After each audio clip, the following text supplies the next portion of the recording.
예수와 함께 십자가에 못 박혔나니. 우리 찬양 들으시고 우리 감사합니다.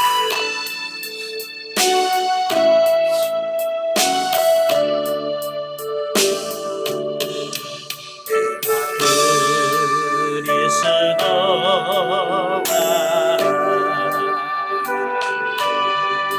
십자가에 못 박혔나니. 그런 중에 내가 산 것 아니요 내 안에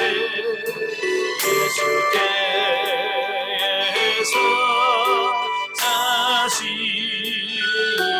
것이라.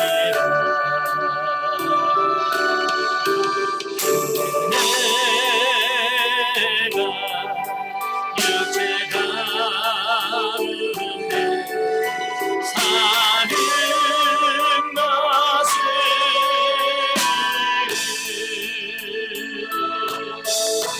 나를 사랑하사 자기 어리신 예수의 것이다.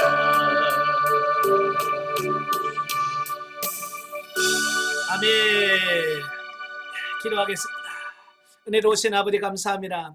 이 시간에 귀한 시간을 허락해 주셔서 마태복음의 말씀을 같이 상고하며 영성 훈련할 수 있도록 은혜 주셔서 감사합니다. 오늘 말씀을 통해서 주어진 그 말씀의 뜻을 우리가 깊이 깨닫게 하시고 그 말씀대로 사라져지는 귀한 은혜가 우리 가운데 있도록 도와주옵소서.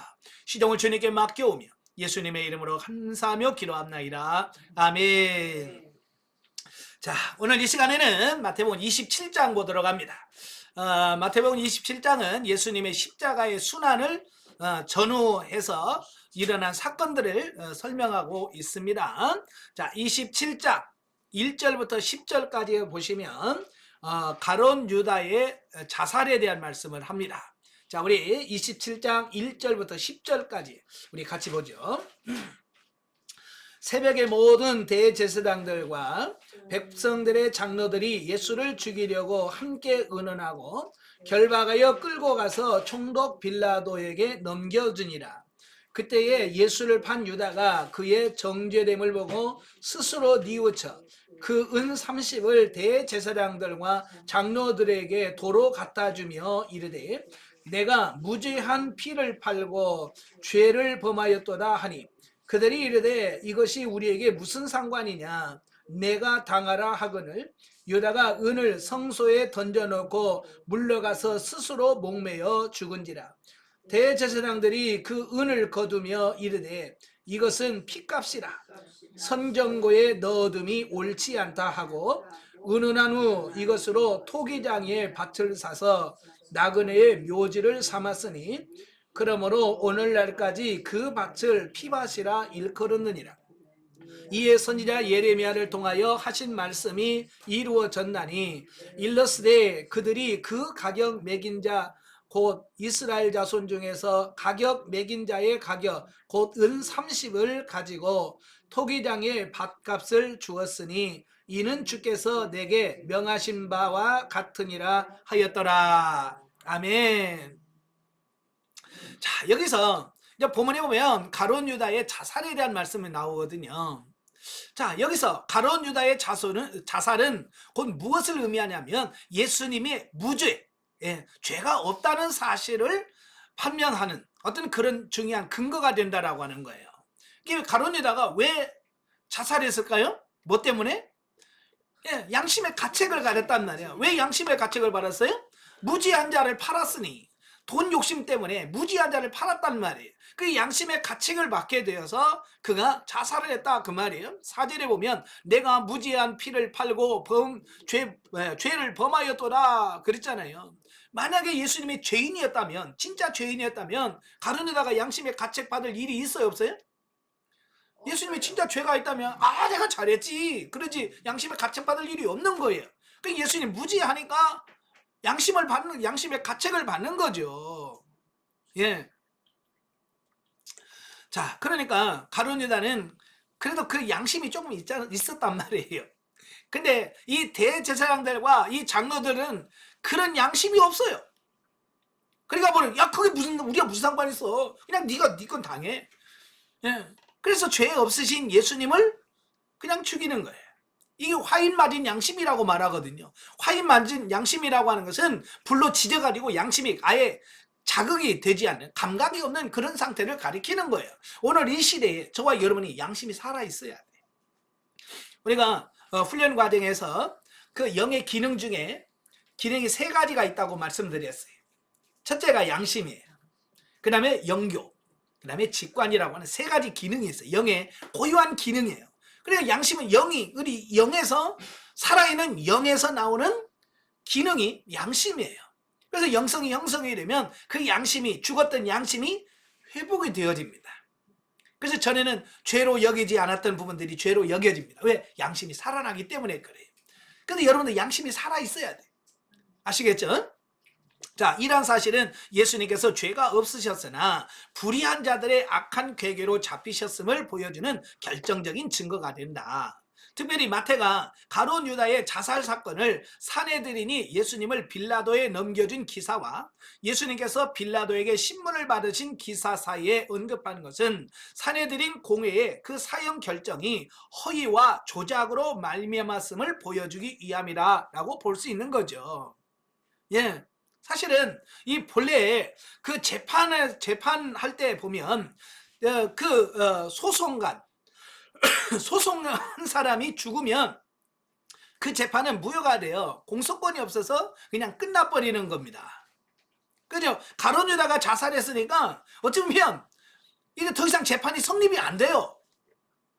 그런데도 이 재판은 계속 이어진단 말이에요. 그러니까 그 예수님을 재판하는 것은 처음부터, 그리고 예수님을 체포하는 그 순간부터, 아니 그 이전부터 이미 예수님의 재판은 다 불법으로 시작해서 불법으로 진행하고 불법으로 마친다는 것을 의미하고 있는 거예요. 예.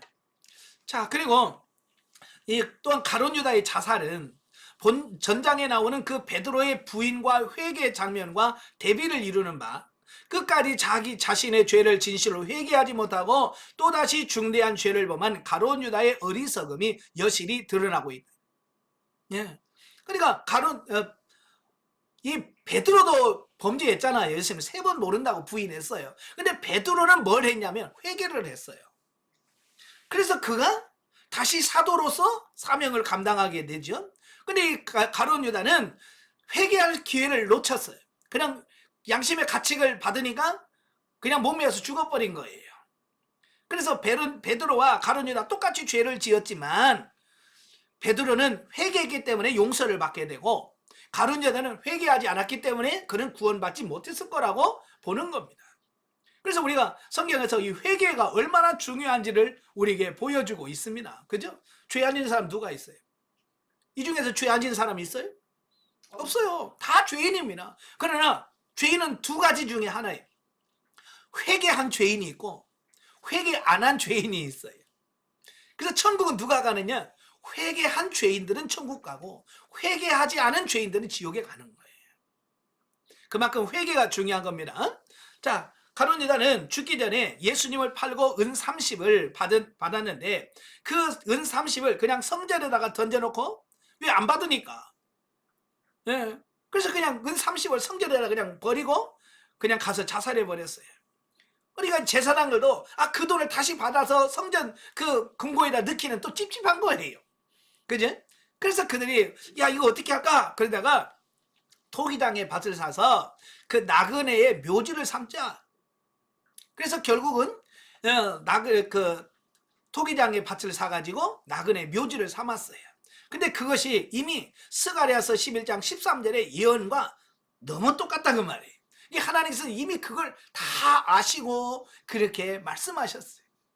예수님은 그 마지막에 죽으시는 모든 과정들이 구약에서 예언된 하나님의 말씀을 다 성취하신 이 부분을 보게 되죠. 자, 그 다음에 이제 11절부터 26절까지 보면 이제 예수님께서 빌라도에게 신문을 받는 장면이 나와요.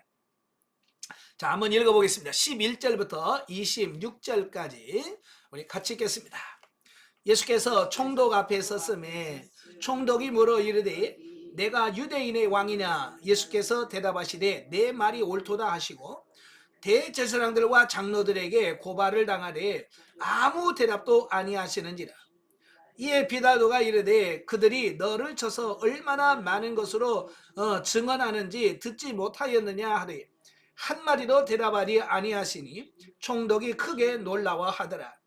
명절에 되면 총독이 무리의 청원대로 죄수 한 사람을 놓아주는 전례가 있더니 그때에 바라바라 하는 유명한 죄수가 있는데 그들이 모였을 때에 빌라도가 물어 이르되 너희는 내가 누구를 너희에게 놓아주기를 원하느냐? 바라바냐 그리스도라 하는 예수냐 하니 이는 그가 그들의 시기로 예수를 넘겨준 줄 알미더라. 총독이 재판석에 앉았을 때에 그의 아내가 사람을 보내어 이르되 저 옳은 사람에게 아무 상관도 하지 마옵소서. 오늘 꿈에 내가 그 사람으로 인하여 애를 많이 태웠나이다 하더라. 대제사장들과 장로들이 무리를 권하여 바나바를 달라 하게 하고 예수를 죽이자 하게 하였더니 총독이 대답하여 이르되 둘 중에 누구를 너희에게 놓아주기를 원하느냐? 이르되 바라바로소이다. 빌라도가 이르되 그러면 그리스도라 하는 예수를 내가 어떻게 하랴?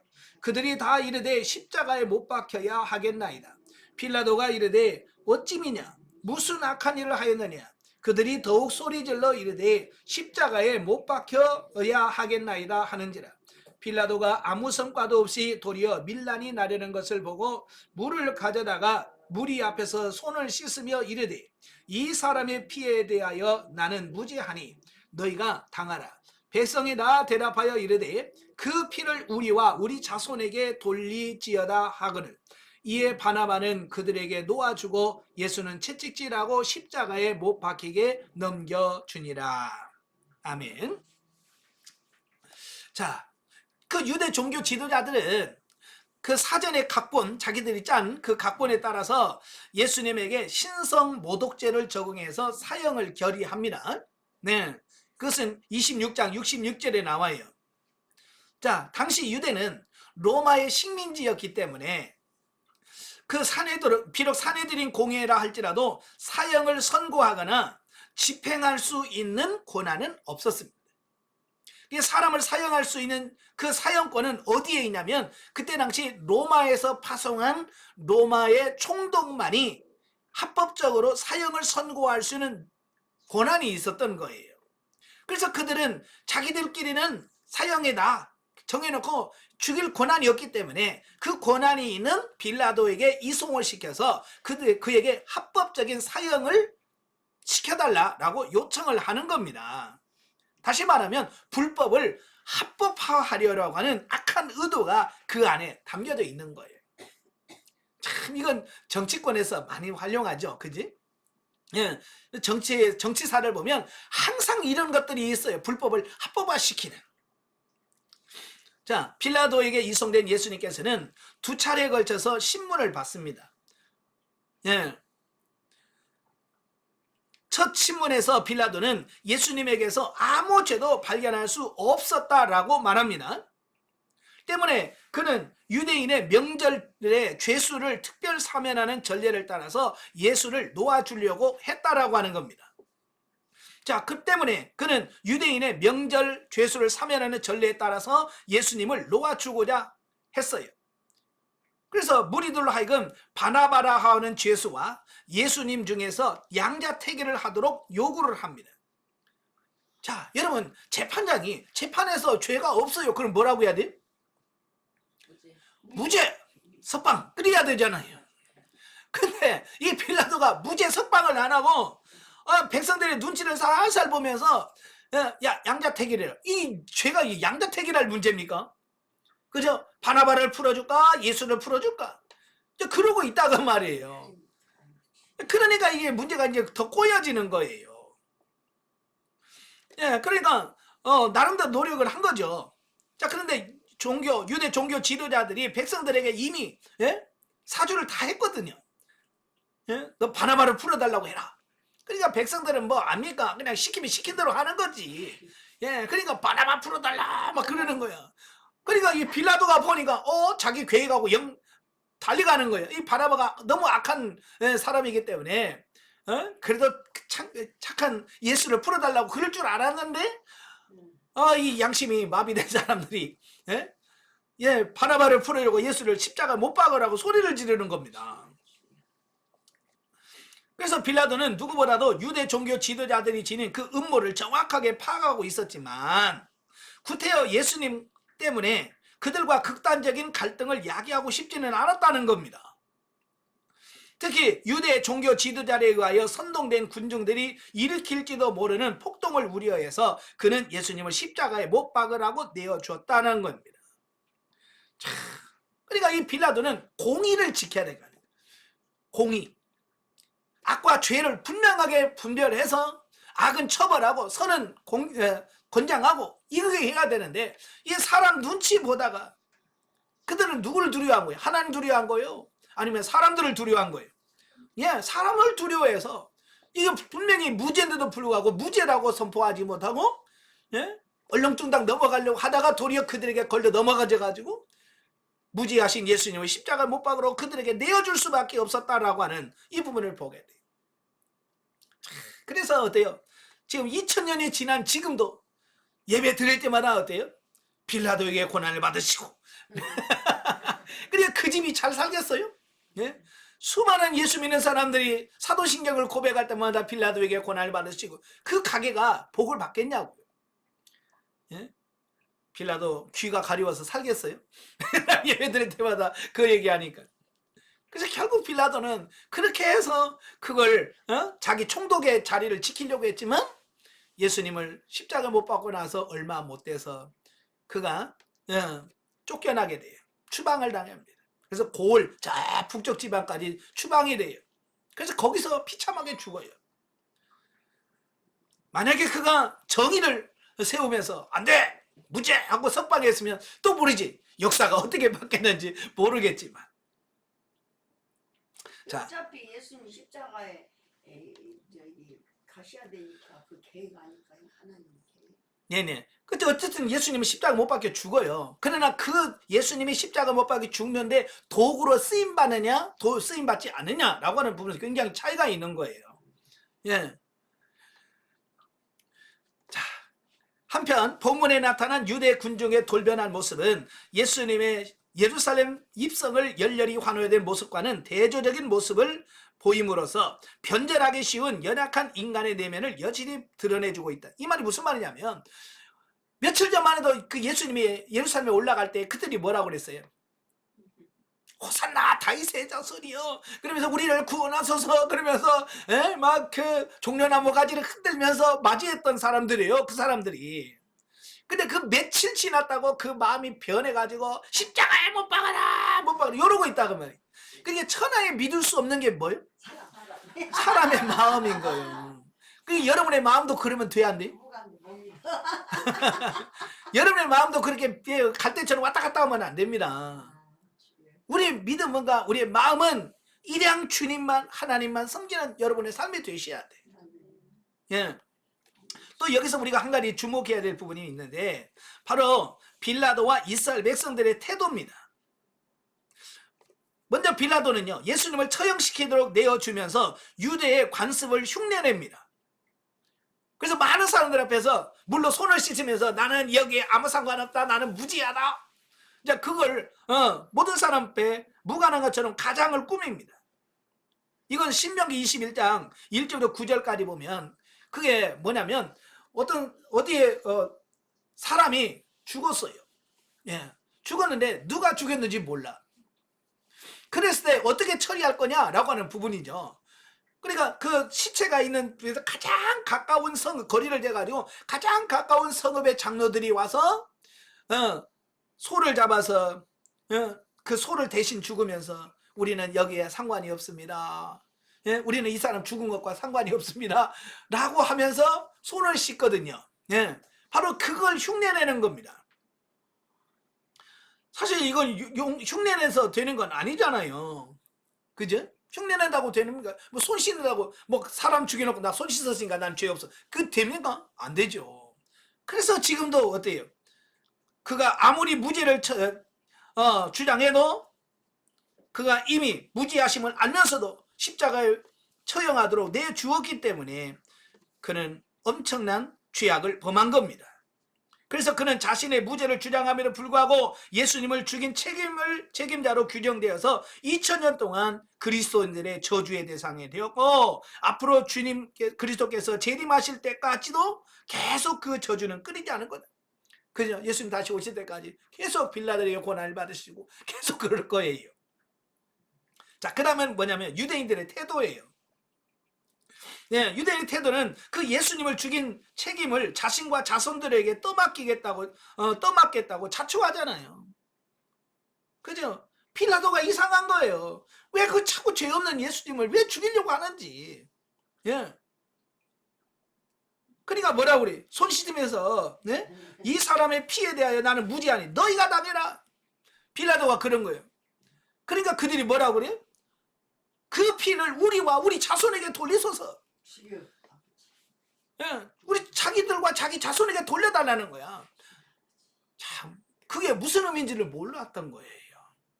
그게 역사적으로 비극으로 얼마나 그게 비극일지 몰랐던 거예요. 그래서 그들은 그렇게 그 피를 자기 자손에게 돌리라고 말씀해 줬던 거예요.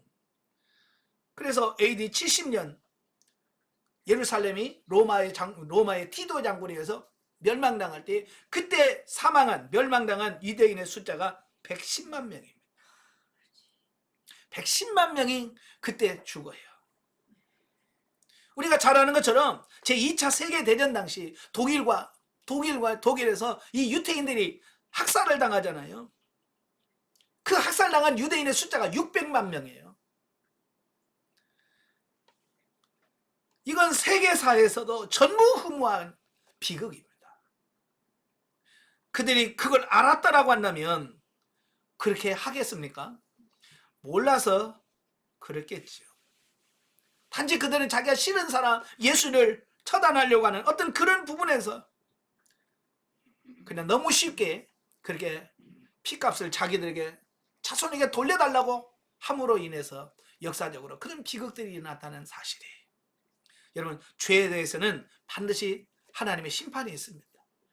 아시겠죠? 자, 그래서 빌라도를 바라보서는 죄와 타협하면 안 돼요. 죄와 타협하면 안 되고요. 예, 또 유대인들처럼 함부로 그렇게 말해서는 안 됩니다. 자, 그 다음에 세 번째 단락은 27절부터 31절까지예요. 다 같이. 이에 총독의 군병들이 예수를 데리고 관정 안으로 들어가서 온 군대를 그에게로 모으고 그의 옷을 벗기고 홍포를 입히며 가시관을 엮어 그의 머리에 씌우고 갈대를 그 오른손에 들리고 그 앞에서 무릎을 꿇고 희롱하며 이르되 유대인의 왕이여 평안할지어다 하며 그에게 침 뱉고 갈대를 빼앗아 그의 머리를 치더라. 희롱을 다한 후 홍포를 벗기고 도로 그의 옷을 입혀 십자가에 못 박으려고 끌고 나가니라. 자, 여기서 보면 이제 조롱받으신 예수님이, 그러니까 보면은 빌라도에 이미 이제 사형 선고를 받으셨잖아요. 그래서 이제 사형을 집행하도록 로마 병정에게 넘겨집니다. 그러니까 로마 군인들이 그 예수님을 그냥 십자가에 못 박는 게 아니라 그 십자가에 못 박히기까지 엄청난 멸시와 조롱을 받으셨다. 그래서 그 왕을 상징하는 홍포, 이 홍포를 입히고 그 머리에는 보통 왕들은 금관을 쓰잖아요. 그 금관을 말고 가시로 관을 만들어서 씌우고, 또 왕들은 홀을, 이 조그마한 지팡이를 잡고 있거든요. 그 바로 홀 대신에 갈대 지팡이를 주고, 그러면서 그 앞에서 절하고 나서 그의 갈대를 빼서 얼굴을 때리면서 그러면서 그를 조롱한다 그 말이에요. 사실 로마 병정들은 예수님이 누군지 몰라서 그랬겠죠. 그죠? 예수님이 하나님의 아들이시라는 걸 알았더라면 어떻게 그렇게 했습니까? 몰랐으니까. 오늘날도 그래요. 영적으로 모르니까 우리가 범죄하고 타락하고 그러는 거지. 알면서 하겠습니까? 물론 몰랐다고 무죄가 되는 건 아니에요. 그죠? 네. 좀 약할 뿐이지. 그래서 저와 여러분도 영적으로 무지한 것은 변명이 될 수가 없습니다. 우리가 나중에 하나님 앞에 나 몰랐어요 핑계 안 됩니다. 자, 그럼에도 불구하고 예수님께서는 일체의 조롱과 멸시를 묵묵히 참고 견디셨다. 실로 만왕의 왕이시여 천지 만물의 주제이신 성자 하나님께서 인류의 대속 사역을 위하여 이 세상의 일개 군병들의 모욕까지도 참으신 것은 이사야 53장 3장 3절 되어 있는 53장입니다. 53장 3절에 예언된 그 메시아의 모습의 성취라고 볼 수 있다. 사람들은요 참 견디기 어려운 것 중에 하나가 뭐냐면 이 정신적, 인격적 모독을 하는 것을 굉장히 싫어합니다. 자, 왜냐하면 우리는 이 자존심이라는 게 있어서 그 자존심에 조그마한 어떤 상처만 받으면요 우리는 견디질 못해요. 근데 지금 예수님은 조그마한 어떤 그런 게 아니잖아요. 지금 예수님은 누구요? 만왕의 왕이시고 하나님이시고 창조주시잖아요. 근데 감히 벌레맛도 못한 인간들이 와서 조롱하고 얼굴에 침을 뱉고 갈대로 때리고 하는 이 모습이 예수님 편에서는 얼마나 거슬렸을까요? 근데도 예수님은 어때요? 그걸 다 참으시는 거예요. 자, 이게 매우 중요한 겁니다. 왜 예수님은 왜 화를 안 내셨을까? 예수님은 이 너희들이 누구네 감히 나한테 예수님 얼마든지 그럴 수 있잖아요. 그죠? 근데 예수님은 전혀 그렇게 하지 않으셨어요. 그냥 그를 사랑하셨어요. 자, 이게 중요한 거예요. 왜냐? 예수님의 마음속에는요 미움 그런 게 없었어요. 미움, 시기, 질투, 자존심 이런 게 없었어요. 마태복음 11장 12장에 보면 예수님께서 뭐라고 말씀하냐면 내 속에 있는 것이 나오느니라 그랬거든요. 내가 혈기 부려 내 안에 뭐가 있다는 얘기예요? 혈기 있다는 얘기예요. 내가 누구를 미워해요. 뭐가 있다는 얘기예요? 미움이 있다는 거예요. 왜 미운 것이 들어있을까? 자, 이게 중요한 거예요. 왜 들어있을까요? 언니가 미움이 여기다 내가 싸놨으니까 그러겠죠. 네. 다 내가 여기다 싸놨으니까 그게 있는 거지. 그냥 없는데 그냥 미움이 쑥 들어갈까요? 아니요. 미움도 있고 예. 있고. 그러니까 우리가 어려서부터 계속 세상을 살면서 가족에서 또 학교 공동체 생활에서 경험하면서 쌓여놓았던 모든 부분들 그때마다 처리를 했어야 되는데 우리가 뭐 처리한 걸 알았습니까? 그냥 힘없으면 맞고 그냥 그 속에서만 부글부글 끓면서 그러면서 그게 쌓아두는 거예요. 그게 이제 그게 쌓여서 나중에는 그 풀지 못하면 우리 전 세계에서 한국 사람들만 갖고 있는 화병. 그 화병이 뭐냐면 이거 풀어내지 못해서 이 안에 쌓아두어서 생기는 게 화병이거든요. 예. 그러니까 우리 안에 지금 평생 동안 쌓아둔 그 혈기가 얼마나 많은지 몰라요. 그게 있어서 우리는 옆에서 조금만 건들면 폭 나와요. 왜? 쌓아둔 게 너무 많아가지고. 예. 그래서 길 가다가 가끔 그러잖아요. 쳐다봤다는 이유만으로 왜 봐! 그래서 폭행하고. 그러니까 이 안에 그 혈기나 분노 이런 게 꽉 차 있으니까 뭐만 건드는 거 있으면 그 폭발하는 거예요. 자, 여러분도 마찬가지. 예. 그래서 그걸 처리하라고 말하잖아요. 예수님 안에는요 그런 게 없었어요. 미움, 시기 이런 게 없었어요. 그러니까 그렇게 조롱을 해도 그냥 묵묵하게 있는 거예요. 예. 예수님 안에는 사랑만 있었어요. 그러니까 자기를 십자가 못을 박는 자를 위해서도 아버지 저들이 몰라서 저럽니다. 저들을 용서해 주세요 그러잖아요. 안 쌓여지는 사람들. 예, 그러니까 여러분 안에 쌓여 있는 게 있으면 빨리 처리를 하셔야 돼요. 주님, 네, 이렇게 미움이 많습니다. 이 미움을 십자가에서 처리시켜 주세요라고 해서 잘 처리하십시오. 아멘. 자, 넘겨서 32절부터 49절까지 봅니다. 자, 십자가에 달리신 예수님. 자, 32절. 나가다가 시몬이란 구레네 사람을 만나매 그에게 예수의 십자가를 억지로 지어 가게 하였더라. 골고다 즉 해골의 곳이라고 하는 곳에 이르러 쓸개탄 포도주를 예수께 주어 마시게 하려 하였더니 예수께서 맛보시고 마시고자 하지 아니하시더라. 그들이 예수를 십자가에 못 박은 후에 그 옷을 제비 뽑아 나누고 거기 앉아 지키더라.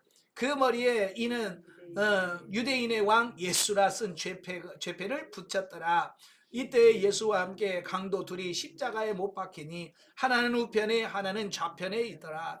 지나가는 자들은 자기 머리를 흔들며 예수를 모욕하며 이르되 성전을 얼고 사흘에 짓는 자여 내가 만일 하나님의 아들이여든 자기를 구원하고 십자가에서 내려오라 하며 그와 같이 대제사장들로 서기관들과 장로들과 함께 희롱하여 이르되 그가 남은 구원하실 때 자기는 구원할 수 없도다. 그가 이스라엘의 왕이로다. 지금 십자가에서 내려올지어다. 그리하면 우리가 믿겠노라. 그가 하나님을 신뢰하니 하나님이 원하시면 이제 그를 구원하실지라. 그의 말이 나는 하나님의 아들이라 하였도다 하며 함께 십자가에 못 박힌 강도들도 이와 같이 욕하더라. 49절까지. 제6시로부터 온 땅에 어둠이 임하여 제9시까지 계속되더니 제9시쯤에 예수께서 크게 소리질러 이르시되 엘리 엘리 라마 사박다니 하시니 이는 곧 나의 하나님 나의 하나님 어찌하여 나를 버리셨나이까 하는 뜻이라. 거기 섰던 자 중 어떤 이들이 듣고 이르되 이 사람이 엘리야를 부른다 하고 그 중에 한 사람이 곧 달려가서 해면을 가려다가 신 포도주에 적시어 갈대에 끼워 마시게 하거늘 그 남은 사람들이 이르되 가만둬라 엘리야가 와서 그를 구원하나 보자 하더라.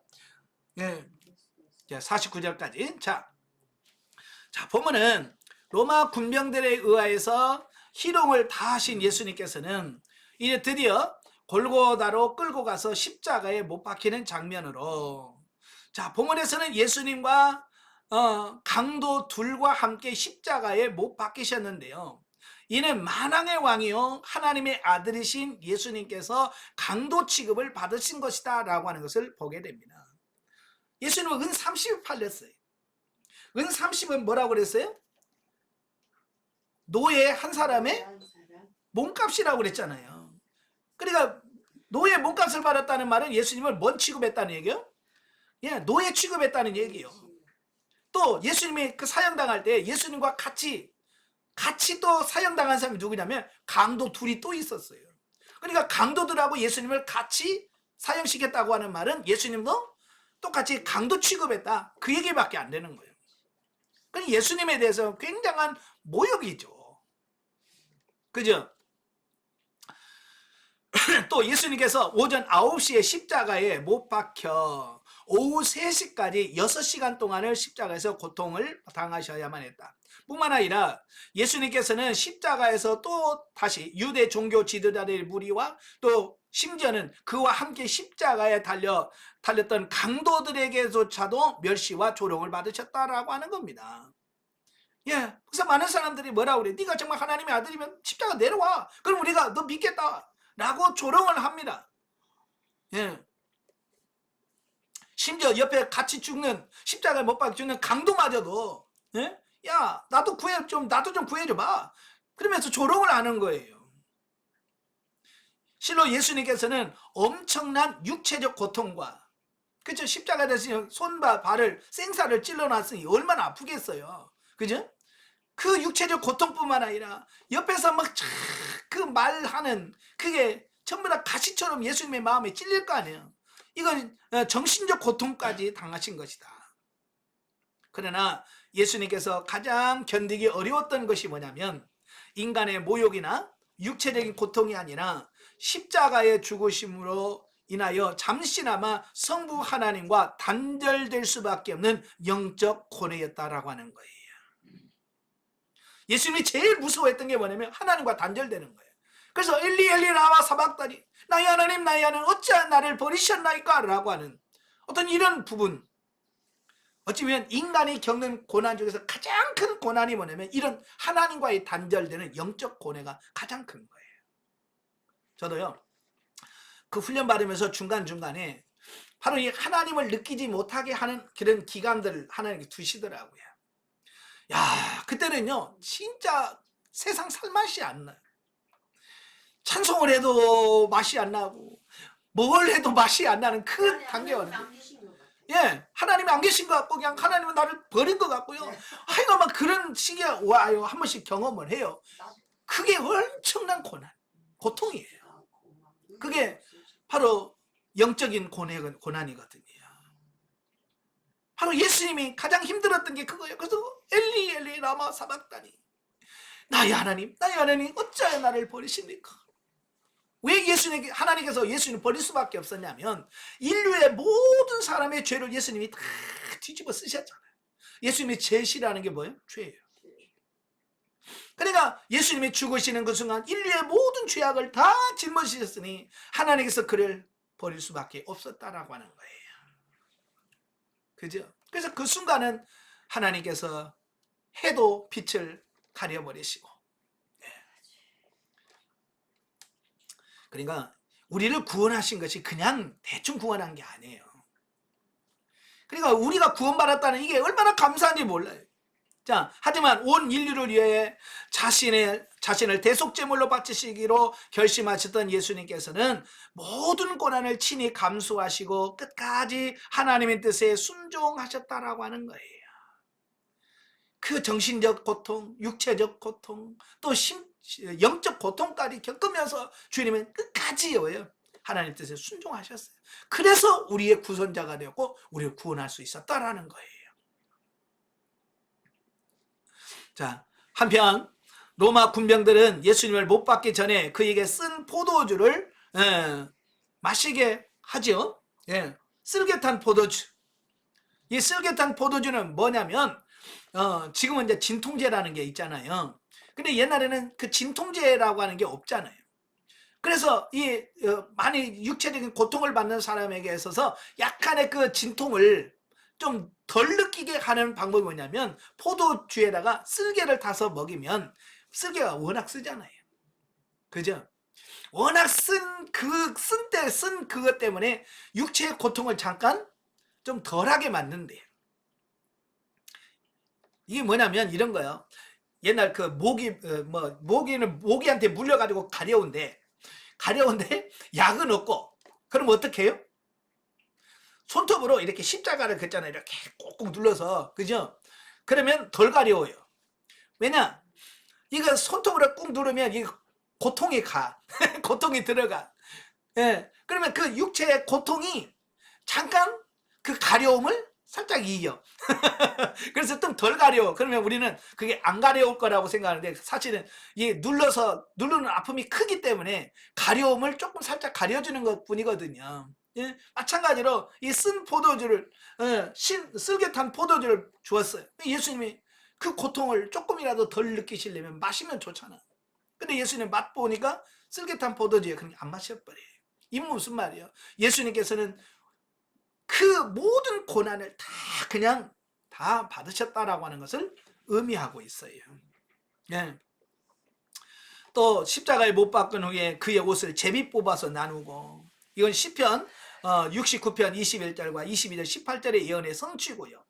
또 이는 예수님의 구속사역이 모든 것이 하나님의 계획하신 대로 다 이루어졌다, 그 얘기를 하고 있습니다. 그러니까 이건 예수님이 그냥 우연히 누구 말에 재수 없어서 죽은 게 아니에요. 이미 창세기 3장 15절부터 예언되어진 예수 그리스도가 그 예언이 다 그대로 성취가 되었다라고 하는 부분을 보여주는 거예요. 자, 50절부터 56절까지 보겠습니다. 50절에서 56절. 자, 예수께서 다시 크게 소리 지르시고 영혼이 떠나시니라. 이에 성소 휘장이 위로부터 아래까지 찢어져 둘이 되고 땅이 진동하며 바위가 터지며 무덤이 열리고 자던 성도의 몸이 많이 일어나되, 예수의 부활 후에 그들이 무덤에서 나와서 거룩한 성에 들어가 많은 사람에게 보이니라. 백부장과 및 예수와 함께 예수를 지키던 자들이 지진과 그 일어난 일들을 보고 심히 두려워하여 이르되 이는 진실로 하나님의 아들이었도다 하더라. 예수를 섬기며 갈릴리로부터 따라온 많은 여자가 거기에서 멀리서 바라보고 있으니 그 중에는 막달라 마리아와 또 야고보와 요셉의 어머니 마리아와 또 세베대의 아들들의 어머니도 있더라. 자, 예수님의 운명에 대한 말씀이에요. 그러니까 예수님께서는 제3시, 요즘으로 말하면 오전 9시에 십자가에 못 박히셨어요. 그리고 제9시 오후 3시에 운명하셨습니다. 그러니까 십자가에 총 달려있는 시간이 6시간이에요. 6시간 다녔는데 따라서 십자가에서의 고통을 받은 시간은 6시간이었고 예수님께서 운명하시랴 몇 가지 초자연적인 현상들이 나타났습니다. 예, 그게 뭐냐면 첫 번째가 성소의 휘장이 위로부터 아래로 찢겨졌다라고 하는 거예요. 원래 이제 성전 안에 들어가면 성소와 지성소를 구분하는 휘장이 있습니다. 예, 이 휘장이 있어요. 그래서 이 휘장은 있는데 이 휘장이 위에서부터 아래로 쫙 갈라졌다라고 하는 거예요. 여러분 만약에 사람이 찢었다면 어떻게 됐을까요? 밑에서부터 찢어야죠. 그죠? 그 높이가 있으니까. 근데 하나님께서 찢으셨기 때문에 위에서부터 쫙 갈라졌다라고 하는 부분을 보게 되고 그 다음에 뭐냐면 바위가 터지고 무덤이 열려 잠자는 자들의 성도들이 일어났다. 이 말은 뭐예요? 죽었던 자들이 그냥 막 무덤이면서 죽었던 자들이 살아나는 이런 기적들이 나오는 겁니다. 자, 근데 이건 매우 중요한 의의를 갖고 있어요. 먼저 성소의 휘장이 찢어진 것은 예수님의 죽으심으로 인하여 하나님과 인간 사이에 진정한 하나가 이루어져 이제 누구든지 하나님 앞에 담대히 나갈 수 있는 길이 열렸음을 시사해주고 있습니다. 그러니까 이 지성소와 성소를 가로막는 휘장은 뭘 의미하냐면 인간의 범죄로 인하여 하나님과 우리 사이가 단절되어졌다. 이걸 비유적으로 보여준 거예요. 그러니까 휘장 너머는 아무도 못 들어가요. 대제사장만 1년에 대속죄일이 한 번 들어갑니다. 그죠? 예. 바로 이제 그런데 하나님께서 그걸 갈라놓으신 거예요. 그래서 히브리서는 뭐라고 했어요? 이제 새롭고 산 길이 열렸다. 그래서 담대히 하나님 앞에 나가서 짓고 하는 길이 열렸다. 지금 여러분 구약시대라면 여러분 하나님 어떻게 섬기겠어요? 1년에 최소한 3번은 이스라엘 가야 되는데 1년이 아니라 우리는 평생 집 갈까 한번 가볼까 말까 성지순례도 못 가고 지금 헤매고 있는 사람이 얼마나 많은데 그죠? 지금 이 시대에 정말로 구약이 아니고 신약시대라는 게 얼마나 감사해요. 예.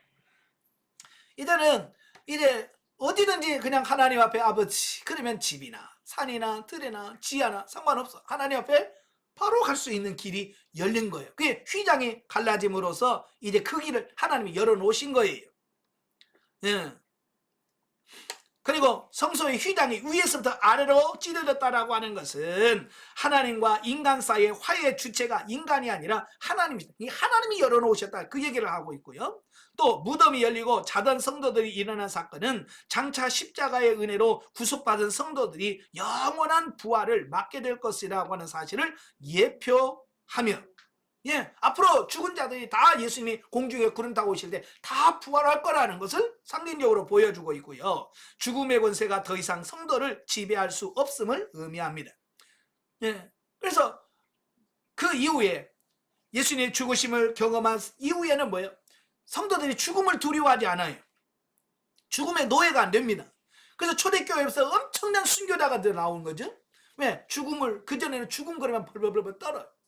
너 죽인다 그러면 예수 난 부려 안 믿어.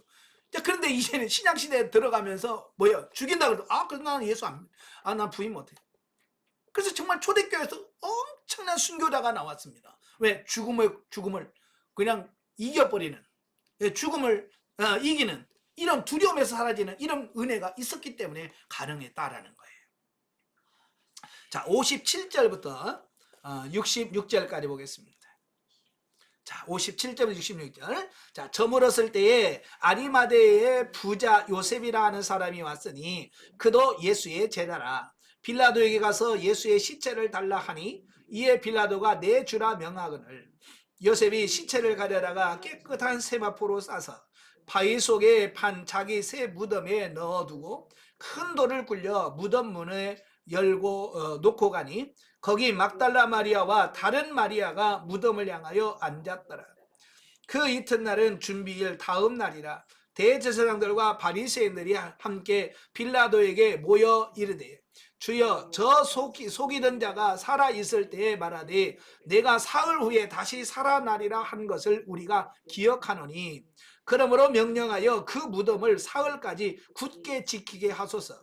그의 제자들이 와서 시체를 도둑질하여 가고 백성들에게 말하되 그가 죽은 자 가운데서 살아났다 하면 후의 속임이 전보다 더 클까 하나이다 하니 빌라도가 이르되 너희에게 경비병이 있으니 가서 힘대로 굳게 지키라 하거늘 그들이 경비병과 함께 가서 돌을 임봉하고 무덤을 굳게 지키니라. 아멘. 자, 예수님의 장례에 대한 말씀이에요. 그러니까 예수님께서 십자가에서 죽으셨어요. 그때 유대 종교 지도자들은 그 다음 날이 안식일이라는 이유로 예수님의 시체를 치워줄 것을 빌라도에게 요구합니다. 그러니까 이 안식일 날에 그 시체를 십자가에 매달아 두면 이건 부정하다는 거예요. 그래서 안식이 되기 전에 빨리 그 죽은 시신을 처리해 달라고 요청을 합니다. 그리하여 예수님의 시체는 해가 지기 전에 십자가에서 내려지게 되고 아리마대 출신의 요셉이라고 하는 인물에 의하여 장례가 거행됩니다. 그 아리마대 요셉이 누구냐면 바로 존경받는 사내들인 공회원이에요. 그는 예수님을 죽이려 공의에 결의에 반대했던 자입니다. 그리고 그는 이제까지는 자신의 사회적 신분으로 인하여 예수님의 제자라고 하는 사실을 공식적으로 밝히지 않은 사람이에요. 근데 예수님이 죽어서 이제 그 장사 지을 때 공식적으로 나 예수님의 제자야 라고 많은 사람들 앞에 자기를 드러내는. 예. 자, 여기를 보면 지금까지 예수님의 제자라고 옆에서 따라다니는 그 12명 중에 가룟 자들은 죽어버렸고 11명은 다 도망가 버리고. 예? 자, 이걸 보면서 참 평소에 믿음 있다라고 하는 사람들 보면 어려움이 오고 환란이 오면 어떻게 돼요? 다 도망가요. 예수님의 제자들처럼. 근데 그런 어려움이 보면 정말 진짜 믿음 있는 사람들은 표면적으로 드러나게 되는. 이게 환란이 진짜 믿음 있는 사람과 없는 사람을 분별해내는 그런 계기가 된다 그 말이에요. 그래서 이 아리마대 요셉은 이제 확실하게 나는 예수님의 제자야 이게 드러나게 되는 어떤 이런 부분을 보게 됩니다. 여러분도 큰 소리만 치지 마시고요. 진짜 믿기를 바랍니다. 예. 한편 예수님의 장례가 치러지자 유대 종교 지도자들은 예수님이 하신 부활의 말씀을 기억하고 제자들이 조작해낼까 두려워해서 무덤을 인봉하고 파수꾼을 세우는 조치를 취했는데 그것은 오히려 예수님의 부활에 대한 역사적 진실성을 입증해주는 계기가 되고 말았다라는 겁니다. 그러니까 사람들은요 나름대로 머리를 많이 굴려요. 그죠? 이 IQ 뭐 100, 이쪽 저쪽 그 머리를 많이 굴려서 나름대로 막 뭘 하려고 그래요. 근데 하나님은 못 당하죠. 그죠? 하나님을 이겨낼 자는 없습니다. 자, 여기서 우리가 아이러니한 것은 자, 예수님의 제자들은 예수님의 부활을 안 믿었다는 거예요. 그죠? 다 도망가서 숨어 있어요. 근데 예수님을 반대했던 대제사장들과 서기관들 그 말을 기억한 거예요. 내가 사흘 만에 내가 다시 살아나리라 이 말씀을 기억한 거예요. 정말 기억해야 될 제자들은 까먹고, 예? 기억 안 해도 될 그들은 그걸 기억한다 그 말이에요. 그래서 그들은 파수꾼을 세워서 그 무덤을 지키게 만들었다 그 말입니다. 예. 그러나 결국은 뭐예요? 결국 그들이 예수님의 부활을 증거해 주는 증인이 되어 버렸다는 것을 보게 돼요. 그러니까 사람들은 아무리 뭘 해도 안 돼요. 하나님의 역사를 막을 수 없습니다. 자, 마지막 결론입니다. 자, 오늘 결론은 뭐냐면 성경 계시 발전서적 이해를 보시면 자, 십자가. 자, 예수님이 사형당하신 틀이 바로 십자가입니다. 자, 십자가는 헬라어로 스타우로스. 예. 스타우로스라고 하는데요. 말뚝 또는 버팀대 또는 십자가 그런 뜻이에요. 예. 그리고 십자가는 뭐냐면 죄수들을 처형하는 형틀입니다. 형틀. 그러니까 십자가는 그렇게 좋은 게 아니에요. 예, 그죠? 예, 사람 죄인들을 처형하는 형틀인데 그걸 뭐 좋은 게 뭐가 있겠어요? 두려운 대상이죠. 원래 이 십자가의 처형은 이 동양 페르시아 쪽에서 시작한 거예요. 이 페르시아가 페르시아에서 기원했고요. 이들은 뭐냐면 다른 나라를 전쟁을 통해서 정복을 해요. 정복하면 여러분 정복당한 민족들은 독립운동을 하잖아요. 그죠? 독립운동을 해요. 그러면 늘 반란을 일으켜요. 그래서 이 제국을 건설한 나라들은요, 뭐가 제일 고민이냐면 이 쿠데타, 반란을 일으키는 사람이 제일 귀찮은 거예요. 그래서 이 반란군들을 어떻게 하면 저들을 반란을 못 일으키게 할까? 아예 반란할 생각을 못하게 할까라고 하는 것을 고민하겠죠. 쓰는 방법이 뭐겠습니까? 공포. 그들로 하여금 공포를 느끼게 만드는 거예요. 그래서 그들이 썼던 게 뭐냐면 반란을 일으켰던 사람들을 십자가에다가 매달아 버리는 거예요. 예, 그래서 그 십자가에서 막 그 고통당하면서 죽는 모습을 수많은 사람들이 보는 데서 전시해 버리는 거예요. 그러면 사람들이 질려가지고 무서워가지고 반란 일으키겠어요? 반란 일으키려다가 아이고 걸리면 저 반란 때문에 저렇게 십자가에서 저렇게 고통받으면 죽는데, 그래서 반란을 일으키지 못하도록 방지하는 차원에서 십자가형을 합니다. 근데 이걸 알렉산더 대왕이 바로 이 페르시아인들에게서 배워왔어요. 못된 것은 잘 배우죠. 예. 그래서 그 다음부터 이제 십자가형을 이제 페르시아에서 배워가지고 알렉산더가 헬라 제국하면서 그걸 이제 실행을 한 거예요. 그래서 로마 시대도 마찬가지예요. 로마인들도 그걸 계속 이어받았어요. 그래서 주로 이제 노예들, 그 다음에 암살자, 왕을 죽이려고 했던 사람들, 또 나라에 반란을 일으켰던 사람들, 또 이런 사람들을 처형하는 수단으로만 이 십자가형을 처르고, 이 로마 시민권을 가진 사람에게는 이 십자가형을 면해 줬습니다. 그래서 참고로 베드로는 십자가형을 당했죠. 바울은 참수형을 당했습니다. 똑같이 예수 믿는다는 것 때문에 붙잡혀서 네로에게 사형을 당하는데, 베드로는 로마 시민권이 없었어요. 예, 베드로는 로마 시민권이 없었기 때문에 그는 십자가형을 당했고, 바울은 로마 시민권을 갖고 있었어요. 로마 시민권을 갖고 있었기 때문에 바울은 십자가형이 면제되고 대신 목을 자르는 이 참수형을 당하게 되는 이런 부분들을 보게 됩니다. 자, 어쨌든 이 이제 십자가가 역사적으로 어떤 의미를 갖고 있는가, 어떻게 발전해 가는가라고 하는 부분을 보겠습니다. 자, 구약에 십자가가 나와야 안 나와요? 예, 구약에는 십자가라는 말이 한 번도 안 나옵니다. 예, 구약에서 이미 헬라, 페르시아, 헬라 제국, 이 구약 시대인데도 그때 이런 형태들이 있었어요. 근데 성경에서 한 번도 십자가라는 말이 등장하지 않아요. 자, 그럼에도 불구하고 십자가의 원형이라고 할 수 있는 그게 있어요. 그게 신명기 21장, 12장으로 되어 있죠? 아니고요. 21장. 신명기 21장 23절. 신명기 21장 23절 22절부터 보겠습니다. 22, 23절 다 같이. 사람이 만일 죽을 죄를 범함으로 내가 그를 죽여 나무 위에 달거든 그 시체를 나무 위에 밤새도록 두지 말고 그날에 장사하여 내 하나님 여호와께서 내게 기업으로 주신 땅을 더럽히지 말라. 나무에 달린 자는 하나님께 저주를 받았음이니라. 자, 그러니까 구약에는 십자가라는 말이 안 나와요. 근데 여기 나무에 달린 자라는 말이 나오죠. 예, 그 십자가의 원형, 이스라엘 안에 그 원래의 그 십자가가 나오기 전에 또 이미 그 나무에다가 사람을 다는, 자, 이것을 말합니다.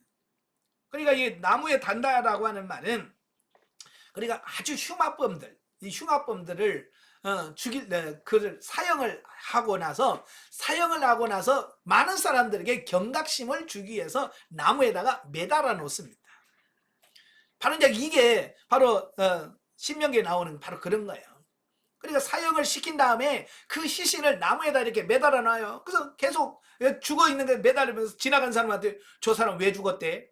그러면 저거 무슨 강도래?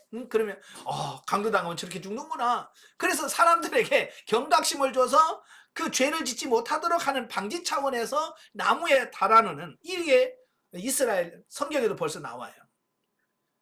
그 나무에 달릴지라도 뭐예요? 해가 질 때까지는 그 해가 넘어갈 때까지 두지 마라.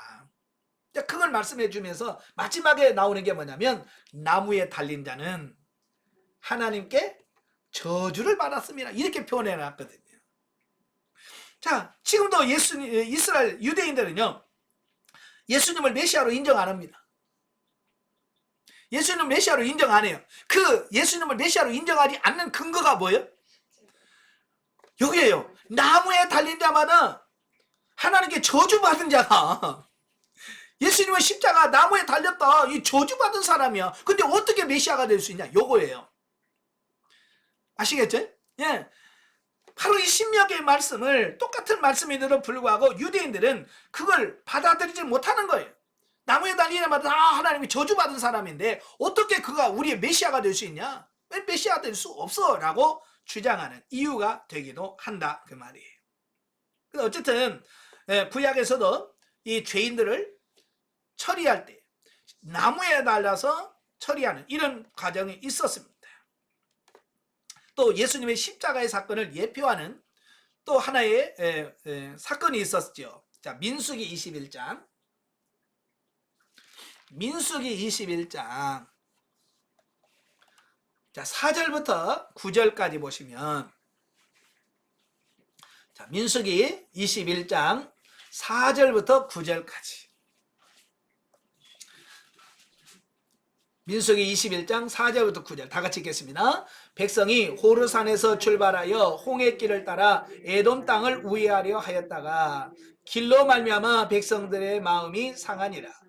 백성이 하나님과 모세를 향하여 원망하되 어찌하여 우리를 애굽에서 인도하여 내어 이 광야에서 죽게 하는가?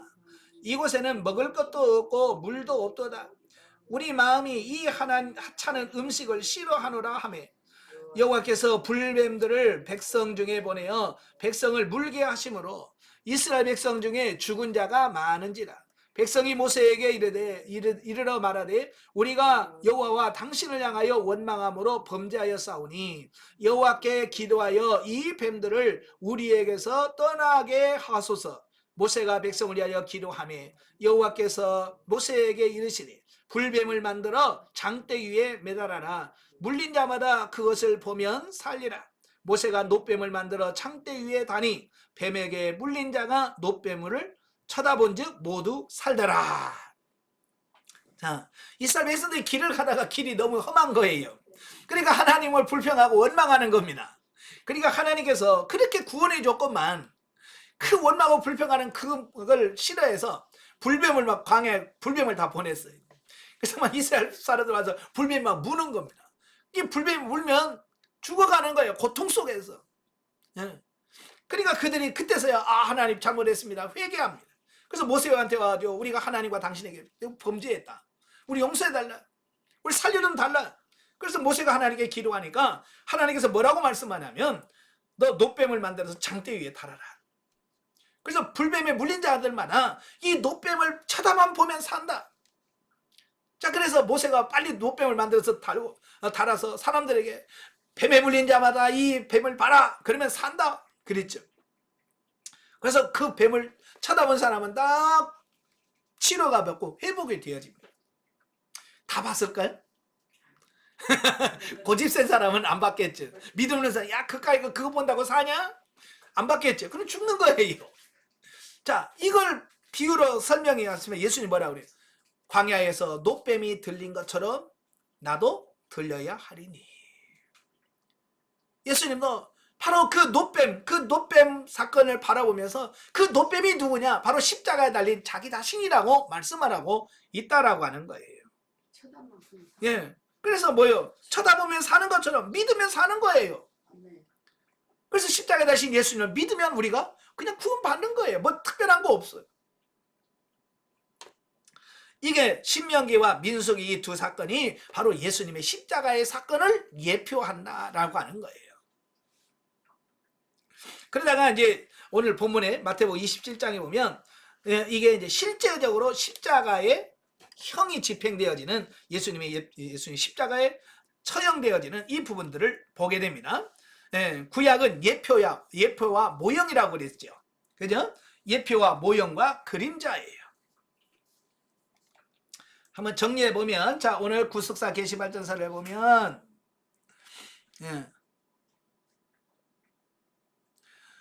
십자가, 구약에서는 나무에 달린 자, 또 노뱀, 들린 노뱀, 이것이 예표와 모형이요 그림자란 말이에요. 구약에서. 자, 신약 시대에 넘어오면 뭐예요? 예수님께서 모형이 실제가 이루어지죠. 예수님께서 십자가에 못 박혀 죽어요, 실제로. 그래서 오늘 보면 마태복음 27장 45절부터 50절에 보면, 아까도 봤잖아요. 그가 오후 3시에 십자가에 달려서 제 9시까지 6시간 동안 십자가에 못 박혀 죽으시고, 결국은 그게 운명하시는, 죽으시는 이 모습이 바로 아까 말씀을 드렸습니다. 그래서 이게 예표와 모형으로 이루어졌던 그 십자가가 뭐예요? 예수님께서 십자가에 죽으심으로 성취, 실제가 되어진 거예요. 예수님이 십자가에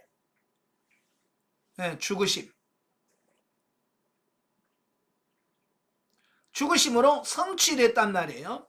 성취된 거예요. 자, 그러면 이게 이제 마태복음 16장 24절.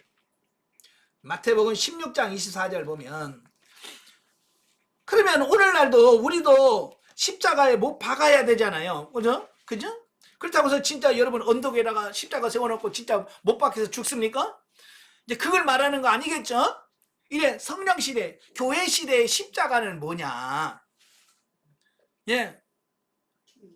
이게 제일 중요한 거예요. 자, 마태복음 16장 24절 다 같이 시작. 이에 예수께서 제자들에게 이르시되 누구든지 나를 따라오려거든 자기를 부인하고 자기 십자가를 지고 나를 따를 것이니라. 아멘. 자, 여기서 예수님은 십자가를 지시기 전에 이미 십자가를 지실 것과 십자가의 의미가 바뀔 것이라고 하는 말씀을 여기서 하신 거예요. 내가 지는 십자가는 모든 사람의 죄를 지고 내가 죽는 거다. 그런데 앞으로 미래의 십자가의 의미는 달라질 거다. 십자가의 의미가 달라질 거라고 말씀해 주고 있습니다. 그러니까 예전에는 십자가는 사람을 사형시키는 형틀이잖아요. 그죠? 그래서 예수님 시대까지 그게 가능해요. 자, 그러나 지금은 뭐냐?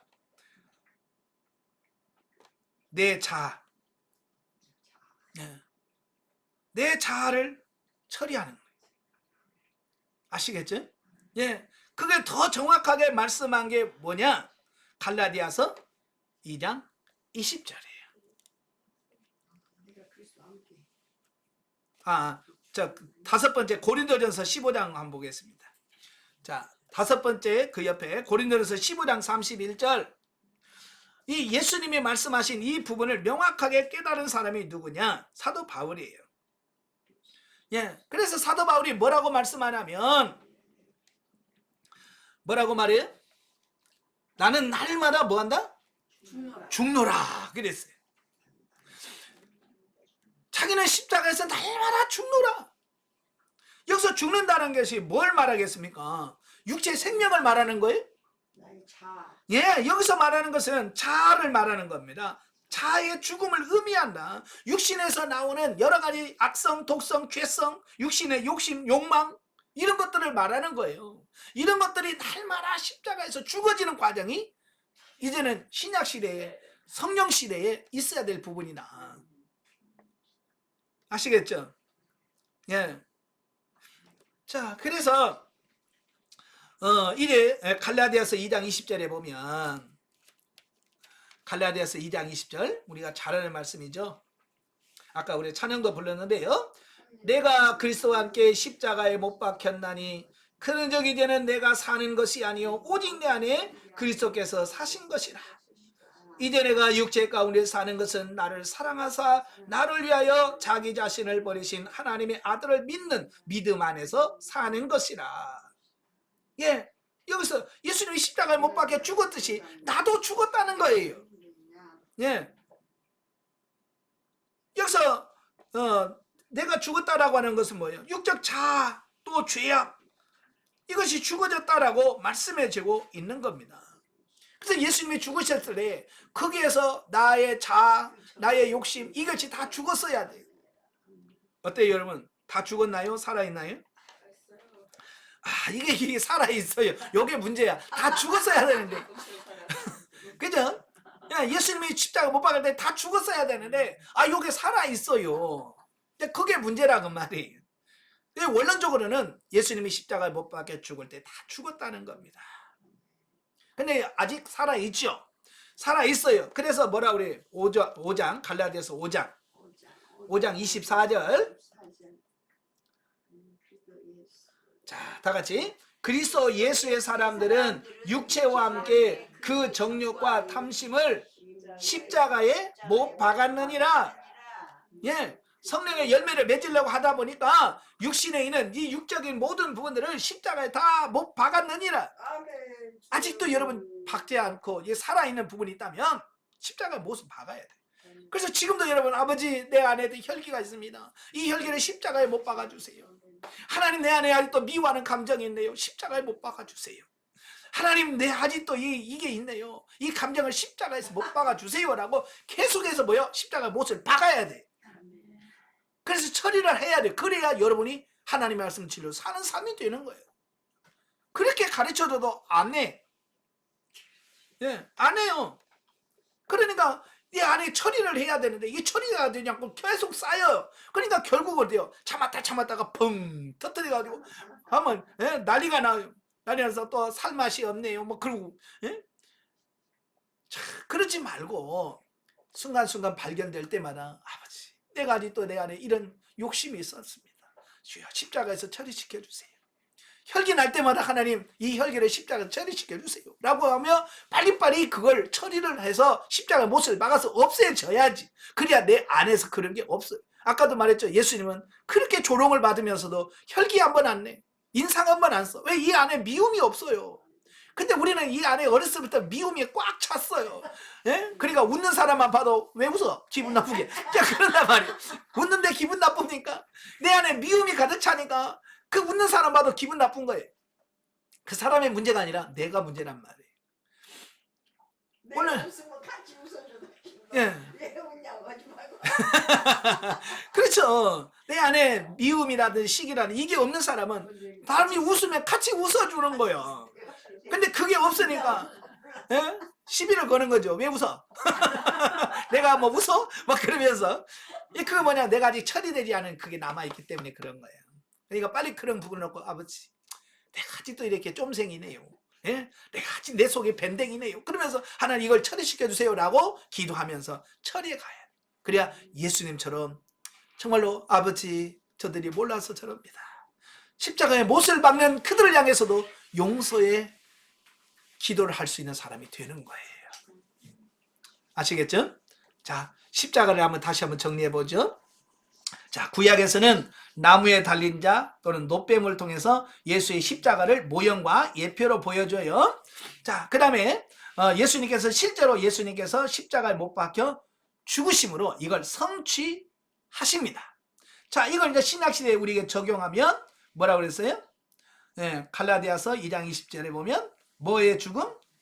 자아의 죽음. 네. 육체, 육신 이런 것들이 다 죽어야 돼요. 아시겠죠? 그래서 계속해서 지금 시대도 이게 성령 시대에 주었던 이것들이 어때요? 지금 현재 우리에게 지금 여러분에게 뭐가 돼야 돼요? 적용되셔야 돼. 그래서 계속해서 이걸 십자가에서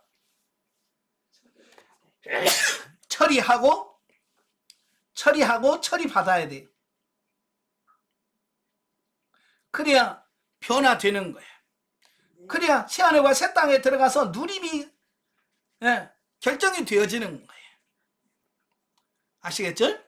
예, 그래서 사도 바울이 나는 날마다 죽노라 하는 것처럼 여러분도 매일같이 십자가에 못 박혀서 여러분 자신을 처리하고 죽어지는, 그래서 주님과 함께 다시 사는 그런 역사가 있길 바랍니다.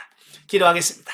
은혜로우신 아버지 감사합니다. 오늘도 우리를 사랑하셔서 마태복음 27장을 통해서 우리를 위하여 대신 죽으신 예수님의 십자가를 묵상해 보았습니다. 아버지 하나님, 예수님이 십자가에 못 박혀 죽으셨듯이 우리도 매일같이 십자가에서 죽어져야 되는데 우리가 아직도 죽어지지 않음으로 인하여 아버지 육신이 살아있습니다. 주님, 우리 살아있는 육신을 날마다 십자가에 못 박게 하시고 처리받게 하여 주셔서 예수님처럼 살아갈 수 있는 우리가 되게 하여 주시옵소서. 예수님의 이름으로 감사하며 기도합나이다. 아멘. 하나님 견드립니다.